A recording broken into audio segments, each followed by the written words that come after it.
दोस्तों, बाबा साहब भीमराव अंबेडकर जब चुनाव हार गए थे। दोस्तों, भारत के जिस संविधान का भीमराव अंबेडकर को निर्माता कहा जाता है, उसके लागू होने के बाद 1952 में देश के पहले लोकसभा चुनाव में वे पूरी तरह से हार गए थे।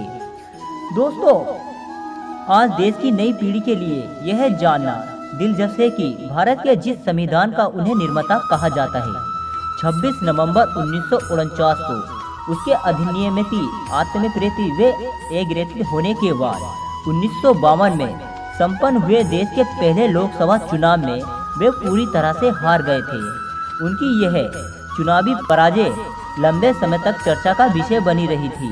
वैसे ही देश में समाजवादी चिंतक आचार्य नरेंद्र देव की फैजाबाद में उत्तर प्रदेश विधानसभा के पहले उपचुनाव में हुई थी।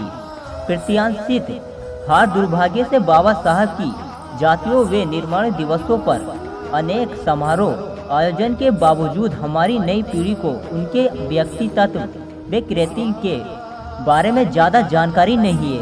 उनके लिखे और पढ़े और कहे पर भी या तो चर्चा ही नहीं होती थी, खास राजनीतिक नजरिए से होती है, जिस कारण उनका असली मंतव्य नहीं आ पाता।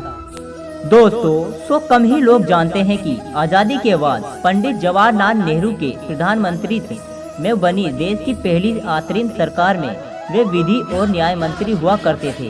बाद में कई मुद्दों पर कांग्रेस से निर्गति मतभेदों के कारण उन्होंने 27 दिसंबर 1951 को पंडित नेहरू को पत्र लिखकर मंत्रिमंडल से त्याग पत्र दे दिया और अपने द्वारा 1942 में गठित जिस शेड्यूल कास्ट फेडरेशन यानी कि अनुसूचित जाति संघ को स्वतंत्रता संघर्ष की व्यवस्थाओं के कारण ठीक से खड़ा नहीं कर पाए थे, मजबूत करने में लग गए। 1952 को पहला आम चुनाव आया तो उन्होंने उत फेडरेशन के बैनर पर 35 प्रत्याशियों खड़े किए, लेकिन उन दिनों देशवासियों में कांग्रेस के प्रति कुछ ऐसा कृतज्ञता का भाव था कि उनके सिर्फ 2 ही प्रत्याशी जीत सके।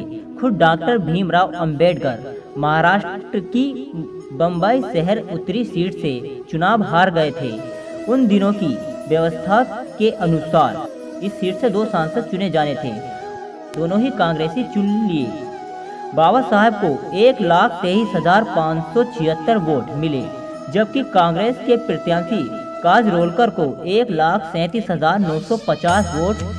यह हार डॉक्टर भीमराव अंबेडकर के लिए इस कारण कुछ ज़्यादा ही पीड़ादायक थी कि महाराष्ट्र उनकी कर्मभूमि हुआ करता था, जिस पर कोड में खास यह कि मई 1952 में लोकसभा के लिए हुए उपचुनाव में वे फिर से खड़े हुए तो भी अपनी हार को टाल नहीं सके।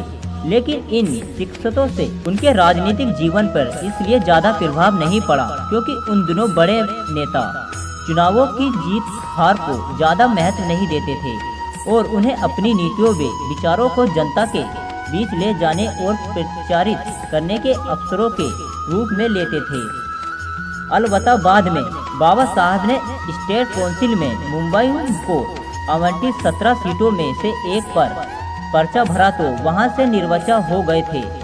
इस संदर्भ में यह जानना भी जरूरी है कि बाबा साहब की इन्हीं हारों के बिना पर उनसे असहमत नेता व पार्टियों तर्क दिया करती थी कि उन्हें दलितों नेतृत्व करने या उनकी ओर से बोलने का नैतिक अधिकार नहीं है, क्योंकि दलित तो उन्हें वोट देते ही नहीं। वे उनके साथ होने के वजह महात्मा गांधी के पीछे एकजुट हैं।